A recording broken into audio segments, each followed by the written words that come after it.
Good morning all of you. आज का हमारा टॉपिक है गार्सड़ में ही दो प्रॉब्लम ली मैंने। लास्ट प्रॉब्लम ली थी मैंने आपकी, वो सिंपल टाइप की प्रॉब्लम थी। आज मैं जो प्रॉब्लम ले रहा हूँ ये थोड़ा सा अलग टाइप की प्रॉब्लम है। एक प्रॉब्लम है हमारी सीढ़ी के लिए और दूसरी प्रॉब्लम है हमारे गुटके के लिए।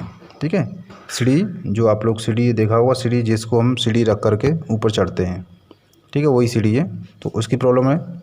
और दूसरी है गुटके की प्रॉब्लम है। तो दो प्रॉब्लम के बारे में बताऊंगा मैं। अगर ये वीडियो लंबा नहीं हुआ तो इसमें बता दूंगा दोनों प्रॉब्लम के बारे में। अगर लंबा होता है तो मैं उसके लिए अलग से वीडियो बनाऊंगा। ठीक है, तो पहला क्वेश्चन ले रहा हूँ मैं। तो पहला क्वेश्चन क्या है, 13 मीटर लंबी एक सीढ़ी जिसका वजन 200 न्यूटन है। एक सीढ़ी है 13 मीटर लंबी है और उसका वजन 200 न्यूटन का दे रखा है और एक चिकनी दीवार के सहारे इस प्रकार खड़ी है। एक चिकनी दीवार है, उस पर खड़ी है। किस प्रकार खड़ी है देखो, उसका निचला सिरा दीवार से 5 मीटर की दूरी पर है। जो दीवार है उससे 5 मीटर की दूरी पर है। मान लीजिए कि हमने ये जो है आपके यहाँ से ये दीवार ले ली, ठीक है।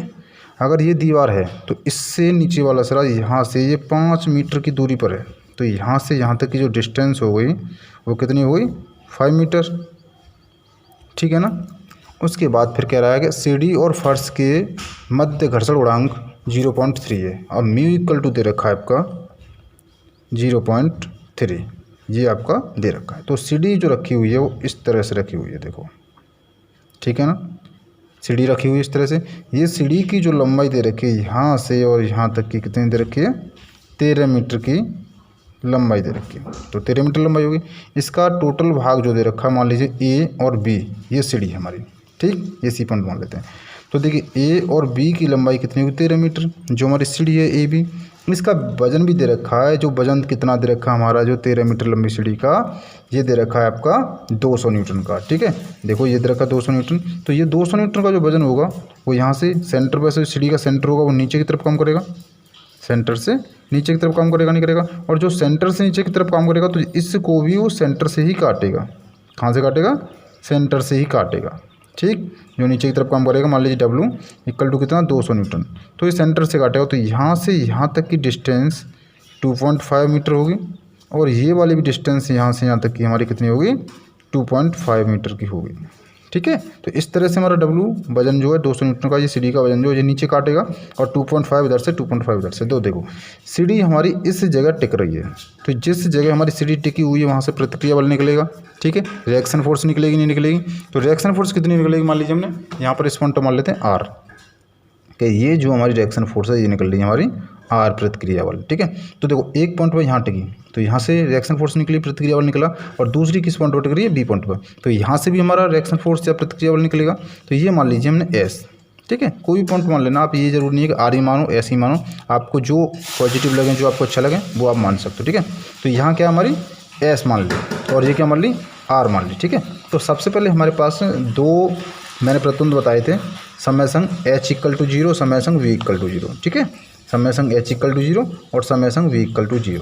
तो इन दोनों प्रतिबंधों को सबसे पहले हम सॉल्व करेंगे। तो समय संग एच इक्वल टू 0 मतलब हॉरिजॉन्टल जो फोर्सेस लग रहे हैं। तो हॉरिजॉन्टल फोर्सेस कौन से लग रहे हैं, देखो एक तो एस लग रहा है और एक देखो यहाँ पर दूसरा एक और लगेगा। कौन सा लगेगा, जब सीढ़ी ऊपर से नीचे की तरफ खिसकेगी, मान लीजिए हमने ये सीढ़ी रख दी, ठीक है, इस पे इस तरह से, तो ये जब ऊपर से हम वजन पड़ेगा यहाँ से, तो ये वजन के कारण क्या, देखो इधर की साइड खिसकेगी, इधर की साइड खिसकेगी, तो मतलब सीढ़ी बाहर की तरफ खिसकेगी। यहाँ पर कौन सा काम करेगा, फ्रैक्शन फोर्स, जिसको म्यू इंटू आर हम लेंगे। क्योंकि आर क्यों ले रहे हैं, क्योंकि यहाँ पर मैं आर लिया, ठीक है, इसलिए क्या बोलेंगे, इसको म्यू इंटू आर लेंगे। तो कौन कौन सा का काम करेगा, एस, एस इधर साइड में जा रहा है, ठीक है, और फ्रैक्शन फोर्स हमारा जो है इधर साइड में जा रहा है। तो जस्ट अपोजिट डायरेक्शन में, तो जस्ट अपोजिट डायरेक्शन तो क्या लेंगे, इक्वल ले लेंगे।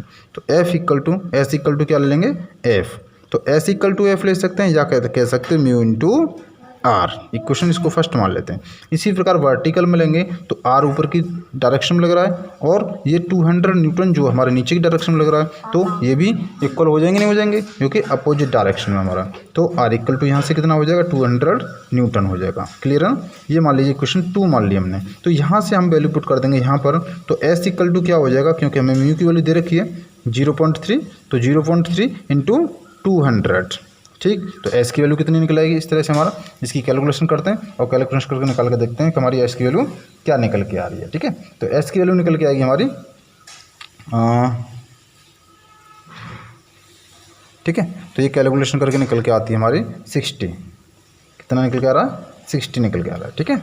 कि जो रिएक्शन फोर्स लग रही है 16 न्यूटन का लग रहा है। ठीक, ये निकला है हमने म्यू और आर के अकॉर्डिंग। अब हम देखेंगे कि इस जो फोर्स लग रही हैं जो म्यू इंटू आर, ये तो फार्मूला ले लिया हमने, फार्मूले के अकॉर्डिंग निकाल लिया। लेकिन अब हम देखना चाहते हैं कि अगर ये सी डी जो लगी हुई है, सी डी जो रखी हुई है, क्या ये संतुलन में है या नहीं है। तो हम संतुलन में रखने के लिए क्या करेंगे, इस पॉइंट पर मूवमेंट ले लेंगे, क्योंकि ये तो इक्वेशन दो प्रतिबंध थे, ये तो हमने संतुलन में कर लिए। मतलब प्रतिबंध, पहला प्रतिबंध था हमारा समेशन एफ इक्वल टू 0 था, summation F equal to 0। Second प्रतिबंध क्या था, समेशन एम इक्वल टू 0। जो हमारे घोड़ों का बीजगणित भी 0 होना चाहिए, तभी तो संतुलन की अवस्था में होगा। तो हम क्या देखेंगे, तो इसमें संतुलन की अवस्था में देखने के लिए अब क्या करेंगे, इस पॉइंट पर ए पॉइंट पर हम घूर ले लेंगे। क्या ले लेंगे, ए पॉइंट पर घूर ले लेंगे। ठीक है, तो ए पॉइंट पर जब घूर लेंगे तो क्या निकल के आएगा, देखते हैं। ए पर घूर लेने पर, ठीक है, तब ए पर घूर लेंगे तो ये भी 0 हो जाएगा और ये वाला भी 0 हो जाएगा, क्योंकि इसी पॉइंट से ये दोनों फोर्सेस काम कर रही हैं हमारे पास में, एक ये फोर्सेस से एक ये फोर्सेस। तो direction force and fraction force दोनों क्या हो गए, 0 हो गया। ठीक, अगर इस पॉइंट पर तो हमारे पास बचता कौन सा, एक तो बचेगा हमारा 200 न्यूटन जो हमारा फोर्स डाउनवर्ड डायरेक्शन काम कर रहा है, और दूसरा क्या बचेगा हमारे पास में, एस। क्या बचेगा, एस, जो हॉरिजॉन्टल डायरेक्शन में हमारा काम कर रहा है। ठीक है, तो अभी देखिए ये लेंगे तो यहाँ से यहाँ तक ये फोर्स हो गया हमारा, तो ये किस तरह से क्लॉकवाइज और ये किस तरह से एंटी क्लॉकवाइज। ठीक है, या तो अपोजिट डायरेक्शन में काम कर रहे हैं तो इक्वल ले लीजिए, या प्लस माइनस ले लीजिए। ठीक, तो मैं क्या लेता हूँ, इक्वल लेता हूँ। तो एस इनटू, क्योंकि एस यहाँ लग रहा है लेकिन इसकी परपेंडिकुलर डिस्टेंस क्या हो जाएगी यहाँ से यहाँ तक की, तो मैंने मान ली एस इक्वल टू यहाँ से परपेंडिकुलर डिस्टेंस क्या मान ली मैंने, इसके क्या मानेंगे, एच। ठीक है, अब हमने ये एच मान ली, तो पहले इस एच को निकालना पड़ेगा। ठीक है, तो मैं यहाँ पर एच लिख देता हूँ अभी फिलहाल में। एच इक्वल कितना हो जाएगा, 200, क्योंकि ये 200 न्यूटन का फोर्स काम कर रहा है, और डिस्टेंस कितनी हमारे पास में यहाँ से परपेंडिकुलर 2.5। ठीक है, तो अब ये क्या है, मुझे यहाँ पहले एच की वैल्यू निकालनी है। तो मैं क्या करूँगा, यहाँ पर देखिए ये 90 डिग्री एंगल समकोण हो गया। ठीक है, ये आपका समकोण हो गया 90 डिग्री एंगल। तो यहाँ से हमारे पास ए बी है, कर्ण है, आधार है, तो लंब निकालना है मुझे। ठीक है, तो पाइथागोरस प्रमेय लगाएंगे, पाइथागोरस प्रमेय से। तो पाइथागोरस प्रमेय लगाएंगे तो कौन से त्रिभुज में पाइथागोरस लगाएंगे, त्रिभुज ए बी सी में। ठीक है, तो त्रिभुज ए बी सी में पाइथागोरस प्रमेय लगा देंगे। तो हमारे पास देखो क्या निकालना, लंब निकालना है। तो लंब इक्वल टू क्या हो जाएगा, लंब का स्क्वायर इक्वल टू कर्ण का स्क्वायर माइनस के आधार का स्क्वायर। ठीक है, तो ये निकालेंगे तो कर्ण का स्क्वायर कितना, 13 का स्क्वायर माइनस के आधार कितना है, 5 का स्क्वायर। ठीक, तो यहाँ से हम लंब निकालेंगे तो लंब इक्वल टू क्या निकल आएगा हमारे पास में, तो लंब इक्वल टू कितना निकलेगा हमारे पास में, तो निकाल के देखेंगे तो ये निकल जाएगा 12 मीटर। ठीक है, तो ये हमारा एच इक्वल टू कितना निकला है, 12 मीटर। कैलकुलेशन कर लेना, कैलकुलेशन कर लिए, कैलकुलेशन करके ही मैंने 12 मीटर ये लिखा है। ठीक है, तो कैलकुलेशन करना, तो यहाँ से एस इक्वल टू निकालेंगे तो 200 इंटू 2.5 डिवाइडेड बाई 12, क्योंकि 12 मीटर निकला था।